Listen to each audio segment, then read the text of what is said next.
After being on Android for almost 13 years, I decided to switch over to the dark side and get an Apple iPhone. Now, of course, I have been using both of these at the same time, but do note I have primarily been a Pixel guy. As you can see by the collection over here, we have the Pixel 3, the Pixel 6a, the Pixel 5, and the Google Pixel 2 XL.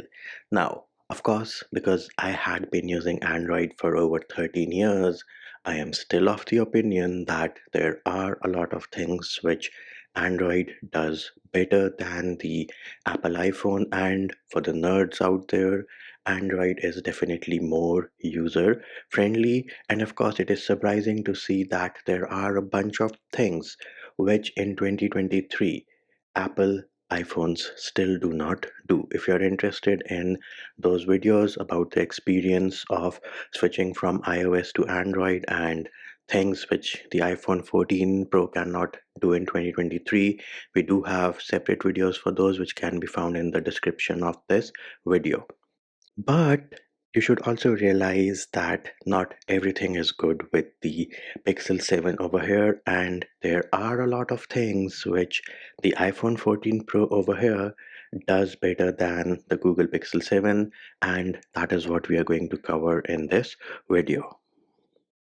First up, let us talk about the battery backup in general and the overnight battery drain. The iPhone 14 Pro over here just kills it. I mean, just kills it with similar usage patterns on the iPhone 14 Pro and the Google Pixel 7. The Pixel 7 is nowhere close. The overnight battery drain on my iPhone 14 Pro over here, same network, placed at the same location, the same applications installed across both the devices.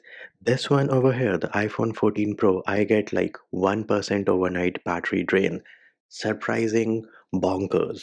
The Pixel 7 over here is anywhere between 5 and 6%, and this is after I have turned off some of the smart features of this, like race to pick up, and some of the important features have also been turned off. But yes, the iPhone 14 Pro definitely awesome, great, minimal overnight battery drain. Same thing applies for the battery backup in general. iOS over here is super optimized along with all the applications which are installed on it, and I easily get 1.5 to 2 days out of this bad boy. But the Pixel 7, I would say it is not close. I easily get a day, but comparatively, when you're comparing them side by side, the iPhone 14 Pro over here wins.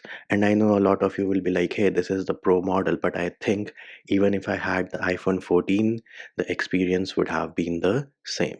Next up, we have the software updates rollout. Now, as soon as a new iOS version is rolled out and I am on Twitter's reading my news, I get a notification from, say, Mac Rumors or 9 to 5 Apple.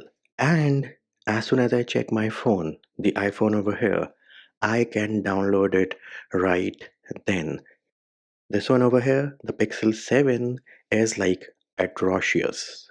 Everybody knows that Android OEMs, including the best out there, including Google, they roll out Android updates in batches. This device over here, the Pixel 7, I actually had to sideload the January update. Now, you might say that might be an exception, but I have had this personal experience wherein on multiple occasions I have had to sideload the latest update on the Google Pixel 7 because they roll out in batches and it's sometimes 14 days since the release date that you do not get the update. So this goes on to tell me that Google itself is not confident enough to roll out the update to all the pixels out there.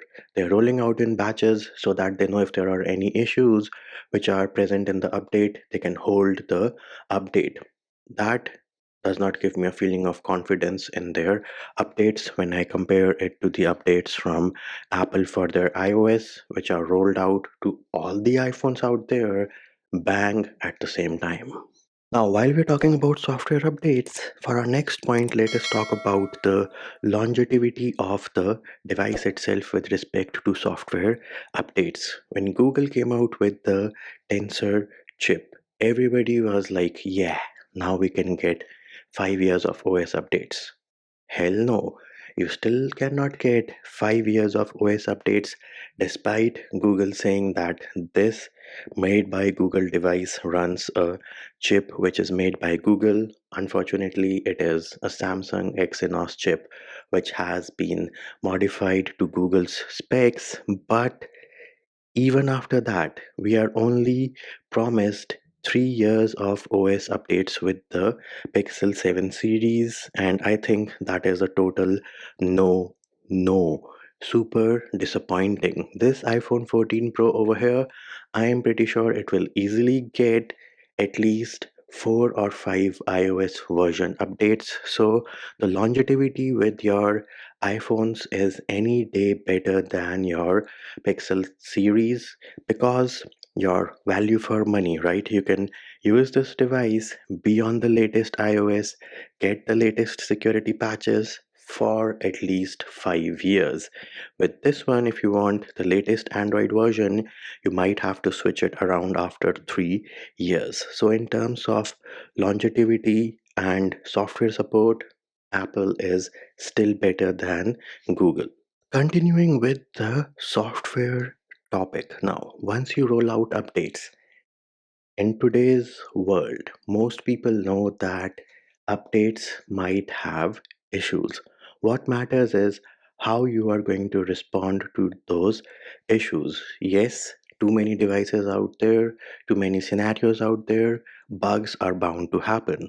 But how you respond to those situations, how fast do you fix the issues and the bugs is what matters in the end, because these here are top of the line flagship devices. These are not some mid range devices. These are top of the line flagship devices from Google and Apple. Now, a very recent example is the January update on the Pixel 7 has supposedly broken Bluetooth pairing or Bluetooth streaming for a lot of car owners out there.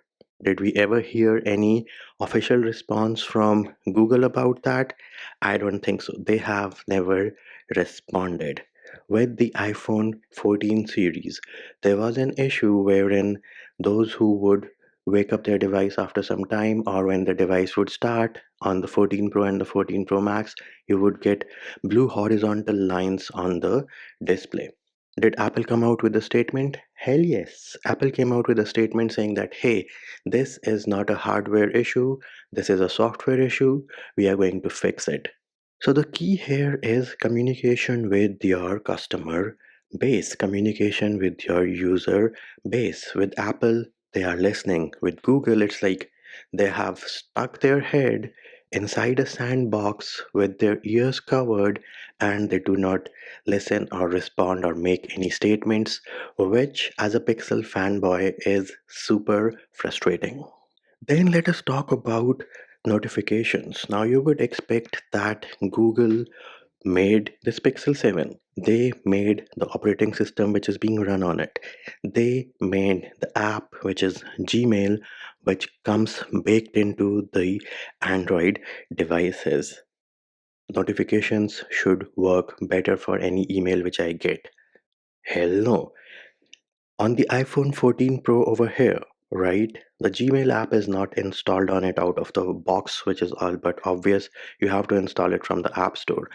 But I get notifications faster on my iPhone 14 Pro than I get on my Pixel 7. And yes, I have turned off that battery optimization. I've done everything there is possible to make sure that Gmail notifications are on time on the Pixel 7.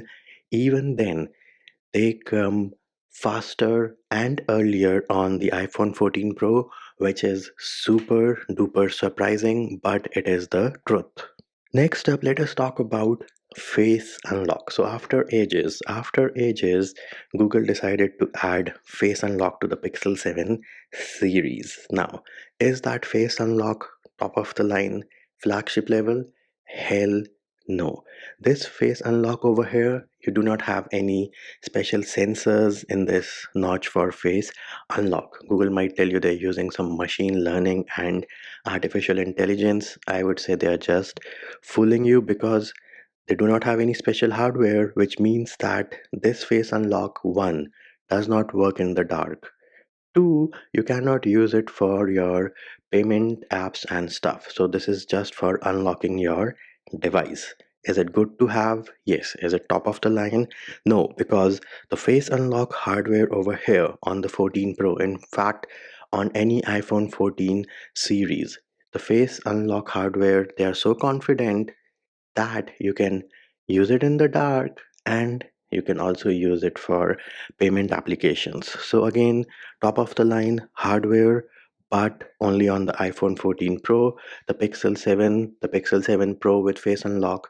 They made some compromises, and again, as I've said in the video earlier, as a Pixel fanboy, that is super disappointing, the compromises they made. Then we can talk about security and privacy. Yes, even here, Apple beats the hell out of Google. So if on my iPhone I go into settings and then if I go into privacy and security, I have the option of disabling tracking. Yes, I have a master toggle which will stop apps from tracking me. And if you follow the news, you would know how much this feature, which Apple introduced, cost Facebook. The Pixel 7, yes, their main business model is to know what I am doing, but come on, at least give me that option because your competitor is giving me that very option.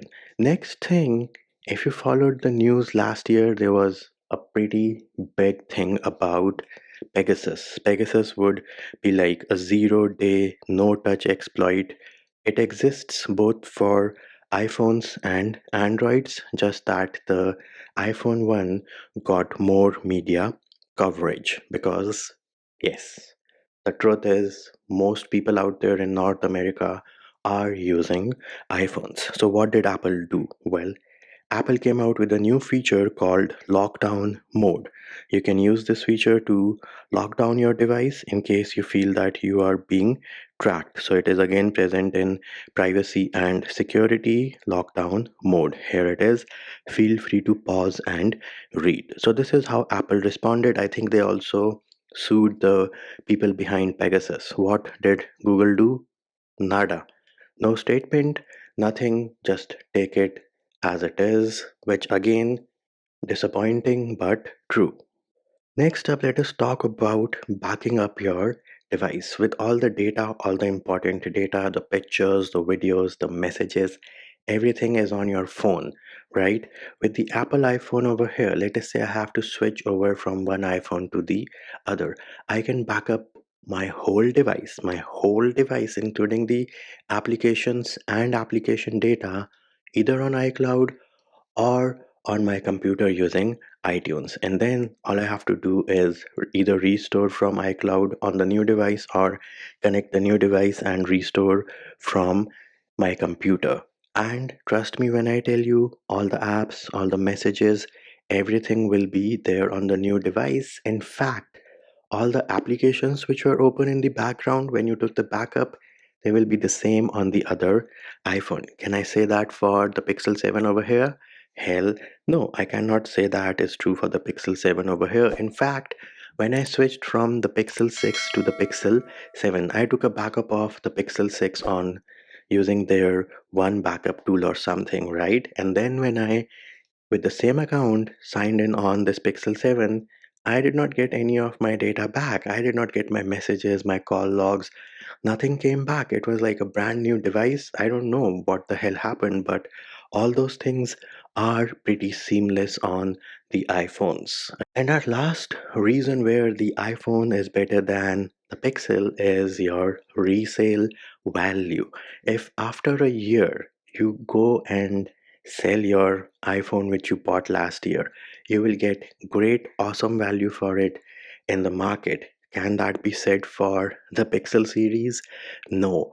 In fact, In fact, Google brought down the value of the Pixel series by themselves because they wanted everybody to switch over from the old Pixels to the new ones, which is why they were selling this Pixel 7 for like $500, a device which was launched at a price of $600 off on launch. And now, by the time you get the new Pixel out there, that is the Pixel 8, the value of Pixel 7 in the resale market would be very less. So, again, your return on investment when you buy an iPhone is any day better than the Google Pixel series. And there it is, peeps. Those were my personal reasons why the iPhone 14 Pro over here is better than the Google Pixel. And again, as I mentioned at the beginning of the video, there are a lot of things which the Pixel does better, and there are a lot of things which the iPhone still cannot do in 2023. But there are a lot of reasons which does make the iPhone 14 Pro over here better than the Google Pixel 7.